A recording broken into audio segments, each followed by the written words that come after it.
Deixa eu ver aqui, deixa eu organizar aqui, vou botar aqui para a gente começar a resenha de hoje. Gente, esses vídeos de reação, cara, é impressionante o que tem acontecido, né? Graça e paz, irmãos. Como é que vocês estão? Tudo bem com vocês? Na medida? Tudo joinha? E aí? Viu aí a pergunta? E aí, pós-tribulacionista? Como é que você está? Tudo bem? Sei que você está aí me assistindo, viu, pós? Porque dá para ver aqui as pessoas que estão online. E aí, meu amado pós-tribulacionista? Gente, o que é isso? A escatologia, né, é uma doutrina bíblica, né, que se trata das coisas futuras, das coisas que estão para acontecer. E a escatologia ela é muito fragmentada, né, em escolas escatológicas como o pré, o pós. Isso aí eu não vou estar entrando em muito detalhe porque vocês já estão cansados de ouvir isso de mim, né? Mas a minha indagação hoje com os meus queridos pós-tribulacionistas é o seguinte, porque para eles a igreja passará pela grande tribulação, né? Eu nunca consegui encontrar nenhum versículo que diz isso, né? Eles tentam ali, né, alegar ali em Mateus 24, né? Principalmente Mateus 24, depois do versículo, né, 31. É o versículo 31, Mateus 24? Não, é o versículo 29, né? Mateus 24 e versículo 29 diz assim, e logo depois da aflição daqueles dias, o sol escurecerá, né? E a lua não dará sua luz, as estrelas cairão do céu e as potências do céu serão abaladas. Então aparecerá no céu o sinal do Filho do Homem. Então eles utilizam essa passagem bíblica para dizer que depois, então quer dizer que Cristo vai voltar depois, né? Tudo mais é um argumento chula, né? Primeiro que a palavra arrebatamento não aparece no texto. Eu vou usar os mesmos argumentos que vocês gostam de usar, né, que às vezes, quando assim, mas cadê no texto que eu não estou vendo? Não, eu também não estou vendo aqui no texto, não. Cadê aqui no texto a palavra arrebatamento? Me mostra aí, pós-tribulacionista. Me mostra a palavra arrebatamento. Você não consegue mostrar a palavra arrebatamento em Mateus 24, ela nem sequer aparece no texto. Você não consegue provar em Mateus 24 ressurreição de corpos. Então, querer provar arrebatamento em Mateus 24 é ir contra a Escritura, mas vocês não conseguem, né? É complicado, com todo respeito, mas é complicado, né? Aí o sermão continua em Mateus 25. E Mateus 25, ele tem três situações que são muito peculiares. Começa o quê? Com a parábola das 10 virgens, né? Que alguns queridos irmãos conseguem ali ver a igreja, né? E uma vez eu coloquei uma enquete, né, perguntando, né, se essas virgens são as virgens com quem Cristo vai casar, né? E até coloquei que Cristo, ele é monogâmico. Ele não é adepto da poligamia, casamento com várias mulheres, né? E inclusive até teve um abençoado amigo meu, que eu considero muito, respeito muito, né? Que disse que isso era a cultura da época. Bom, o Novo Testamento quebrou essa cultura da época. E eu vou ficar com o Novo Testamento. Paulo disse, cada um tenha sua própria esposa. Paulo quebra seu argumento, Paulo. Paulo vai contra o que você disse aqui em relação à cultura e das virgens, né? A própria carta aos Efésios, Paulo diz, né, que Jesus se entregou por ela, não é por elas. Cristo vai casar com a igreja, não é com as igrejas. Aquelas virgens lá de Mateus 25 aqui, não são com as virgens que Jesus vai casar, é com a noiva. Essas virgens elas apenas iluminavam o caminho, tem toda uma cultura, uma tradição judaica. E isso aí você não leva em consideração, né? Cara, é muito complicado, né? Mateus 25, ele é o fim do sermão profético que começa lá em Mateus 24. Depois aqui, entra na parábola dos talentos, cada um recebeu, né, talentos de acordo com a sua capacidade para que usasse isso na expansão do reino, né? E aquele que faz mau uso desses talentos dados pelo Espírito Santo vai sofrer consequências e vai ser dolorosas, né? E aí depois, Mateus 25 termina com o fim do sermão profético e um juízo, ou seja, vai ter um tribunal, termina com um tribunal de bodes e ovelhas. Bom, a minha pergunta é o seguinte, segundo os pós-tribulacionistas, a igreja será arrebatada depois da tribulação. E dentro da própria divisão e subdivisões do pós-tribulacionismo, que é todo desfragmentado, ninguém sabe quem é quem na verdade, uma categoria, uma ala de pós-tribulacionistas, eles alegam que não haverá salvação na grande tribulação. Não haverá salvação. Ou seja, segunda, e eles inclusive até usam de forma pejorativa, né, de forma, né, para menosprezar, para zombar, né, das outras escolas, né? Segunda chance, cara, que lixo, meu irmão. Isso é muito lixo, cara. É falta de humildade de estudo bíblico, cara. A verdade é essa, que muitos de vocês são preguiçosos, não querem estudar o texto. Aí, segunda chance, né, ó, de forma pejorativa, zombeteiros, né? Mas aqui está dizendo que vai ter uma classe da ala esquerda e da ala direita. Mas a igreja, ela vai passar pela grande tribulação e depois é que ela é arrebatada. Vamos ver o que é que diz Mateus 25, versículo 1. Diz assim, ó: E quando o Filho do Homem vier em sua glória e todos os santos anjos com ele, então se assentará no trono de sua glória. Então essa vinda aqui é uma vinda para juízo. É uma vinda onde vem para julgar. E esse julgamento aqui, ele vai separar bodes e ovelhas. Essa vinda aqui não está falando de arrebatamento. A minha pergunta é, nesse momento aqui, já teve o arrebatamento ou ainda vai ter o arrebatamento? Se já teve o arrebatamento, então que momento foi? Porque se já teve o arrebatamento, os salvos foram libertos. Só ficou quem na terra? Os ímpios. Mas como é que só ficou os ímpios e nessa vinda vai ter ovelhas? Ovelhas são as pessoas salvas. Então como é que você responde a uma situação dessa, irmão? Fica difícil, cara. Fica difícil, cara. Irmão, sai dessa furada enquanto há tempo. É difícil você responder isso aí, cara. Não é arrogância minha, nem... Mas você não vai conseguir responder, cara. Sabe por que você não vai conseguir responder? Eu vou citar aqui nomes de alguns eruditos acadêmicos. Eu vou citar o principal dele, que é George Eldlander. George Lander. É um reformado, é um calvinista de 4 pontos, né? Ou seja, é um calvinista envergonhado. De 4 pontos, né? O próprio George Lander, que é um grande propagador da visão pós-tribulacionista, ele como um pós-tribulacionista e um cara equilibrado, apesar dele ter muitas coisas que são totalmente de terreno escorregadio, esse cara acadêmico, é um cara acadêmico, um cara conceitual. Eu tenho livros do cara e bebo muito do cara. O cara é pós-tribulacionista, né? Mas é um cara de respeito. Eu bebo da fonte de George Lander, pós-tribulacionista.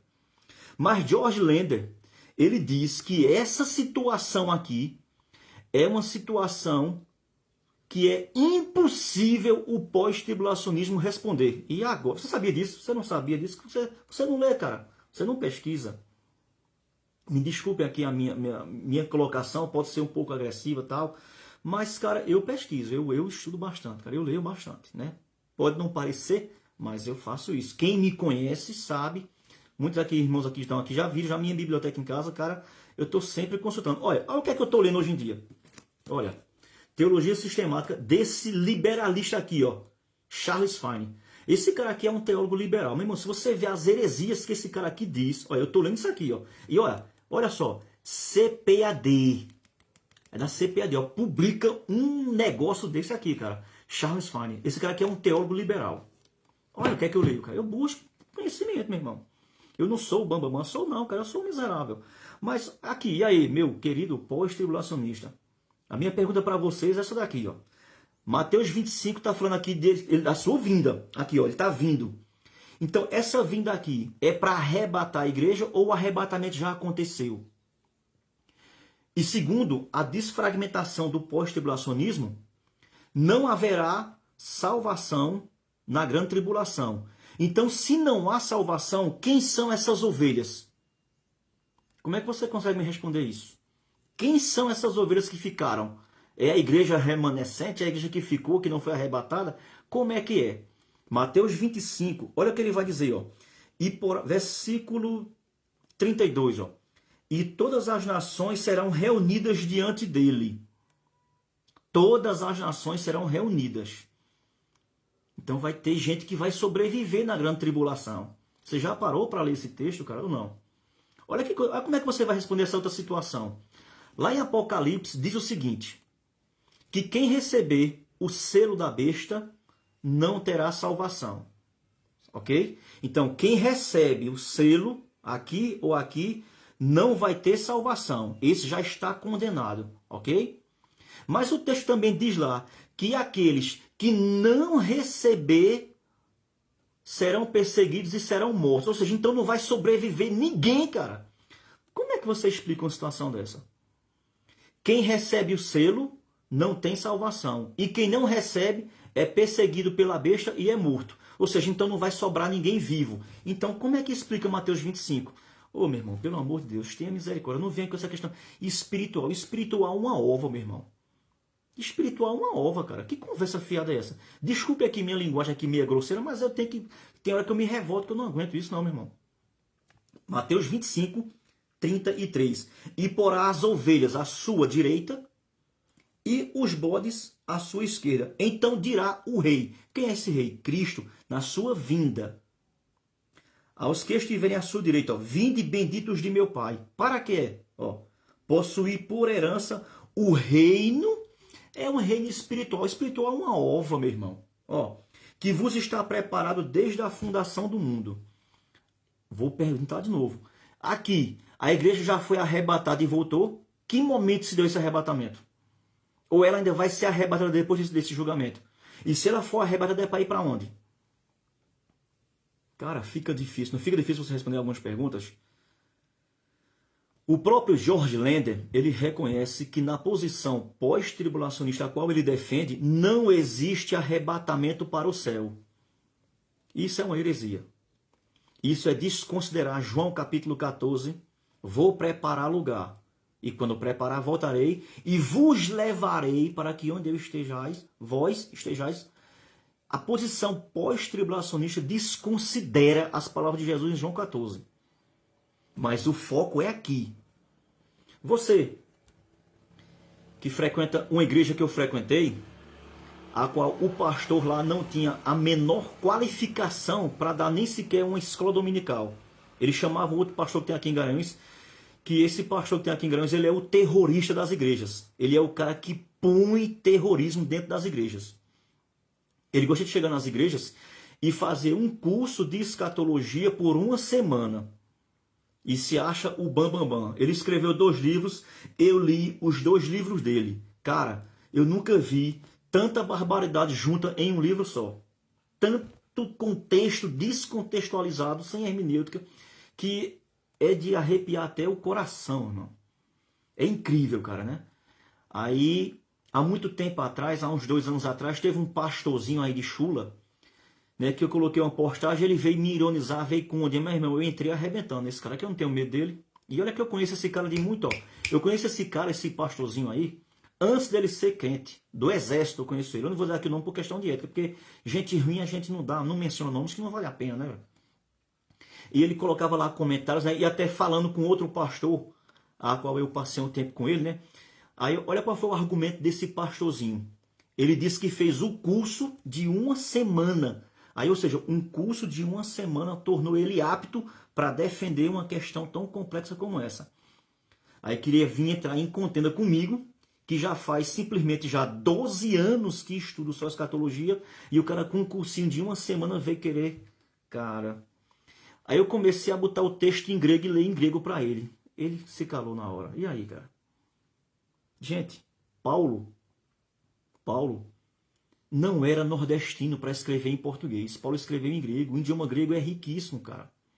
Há muitas variantes que têm vários sentidos semânticos da mesma palavra.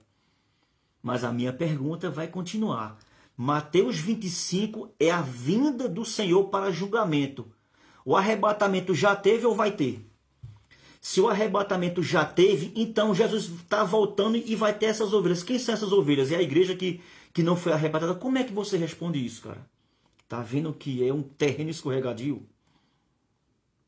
Irmão, não se chateie aqui. Eu usei palavras grossas, me perdoe. Mas é porque tem hora, cara, que eu não consigo me conter. Eu não tenho o fruto do Espírito do domínio próprio. Eu preciso muito desse fruto do Espírito, cara. Ok? Mas não fique ronco, não. Analise, reflita sobre isso aqui que eu estou mostrando para você. Se a igreja vai passar pela grande tribulação, então é sinal que Cristo vai casar com uma noiva sem os braços, sem perna, toda arrebentada. Ou seja, você casaria com uma noiva dessa? Faltando um braço, faltando uma perna toda arrebentada, Você acha que a sua noiva iria casar com você se você deixasse ela sofrer todo esse processo? Você acha que ela queria casar com esse tipo de marido que deixa ela sofrer tudo, ser arrebentada, aniquilada, desfigurada? Efésios capítulo 5 diz que Cristo vai casar com uma imaculada, pura, perfeita, e ele deu o seu sangue em prol dela. E agora vai deixar ela sofrer todas essas catástrofes, essas pragas, Cara, poxa, bicho, pensa direitinho, cara. Tem certeza? Vai reavaliar tudo que foi ensinado a tu por esse pastorzinho terrorista que tem aqui em Garanhuns? É um coroa, bem baixinho, velhinho. Né? Eu não vou dar aqui o nome dele porque não merece dar o nome desse camarada, não. Mas ele, cara, a heresia corre solta no meio do arraial de muitas igrejas. Aonde esse cara chegou, ele deixou as igrejas perturbadas. Aonde ele chegou, ele deixou a igreja perturbada. Interessante que ele é um pastor sem rebanho. Eu tenho dificuldade de entender isso aí. Um pastor que não tem rebanho. Então ele é pastor de quem? Quem são as ovelhas que estão aos cuidados desse camarada? Vou repetir pela última vez. Mateus 25, versículo 31. E quando o Filho do Homem vier, olha aí, está falando da sua vinda. E aqui ele vai se centrar para julgar. Já teve o arrebatamento ou ainda vai ter? Se já teve, então foi quando? Eu sei que você está aí me assistindo, mas você está caladinho, você não consegue argumentar, né? Você não consegue botar um comentário. Até porque eu sei por quê. Porque você vai até dizer assim, mas do que adianta botar um comentário se tu não aceita? Eu aceito, desde que ele seja bíblico. Aceito, cara. Se ele for bíblico, eu aceito. Se ele estiver errado, eu tenho... Sabe o quê? A simplicidade de voltar atrás. Olha, poxa, bicho, realmente não era assim. Passei 12 anos enganado da minha vida. Realmente não era assim. Mas você, eu sei, cara, complicado. Mas, bom, vou respeitar porque o respeito ele tem que estar ali nivelado acima de tudo, né? Mas, ó, fica com essa reflexão aí. Vá pesquisar em livros, vá, corra lá atrás. Tente. Tente. Tente responder aqui em Mateus 25. Quem são essas ovelhas? Se no arrebatamento não vai sobrar ninguém. Quem recebeu o selo... já está julgado, condenado. Quem não receber, a besta vai decapitar. Então não vai sobrar ninguém. Então quem são essas ovelhas e bodes? É figurado, é figurado. A Bíblia tem muita linguagem figurada, realmente. Mas elas têm aqui para trazer algum ensinamento, alguma coisa que está por trás. Ou ela está aqui só para encher linguiça. Como muitos amigos meus aqui, né? Mas isso aqui é simbólico. Ô, bicho, poxa, faz isso não, cara. Beleza, simbólico. Vi emergir uma besta do mar, é simbólico. Mas ele está ali para quê? Só para preencher linguiça, é? O símbolo, ele não aponta para nada não. Ele está ali para quê, o símbolo? É só para embelezar, para deixar a peça teatral bonitinha? O símbolo, ele aponta para alguma coisa. O que é que ele está apontando? Não, é simbólico. Simbólico uma ova. Me desculpe, me perdoe, cara. É simbólico uma ova. Então a gente vai dizer isso aqui, ó, é um bocado de letras só para encher linguiça. Oh, poxa, faz isso não. Tenta responder aí, Mateus 25. Ok? Deus te abençoe.